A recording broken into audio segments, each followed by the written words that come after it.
Hi everyone, Melanie here from Balloon Artworks. We've had a really busy day today putting up balloon arches, and it's actually been really very windy, and we've encountered a new problem with our arches, so I thought I'd share that with you.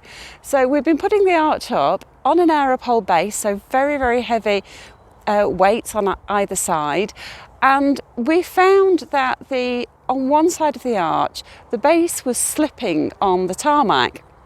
And so we devised a solution which I'm going to share with you, and it's actually an opportunity for my husband David to make his debut.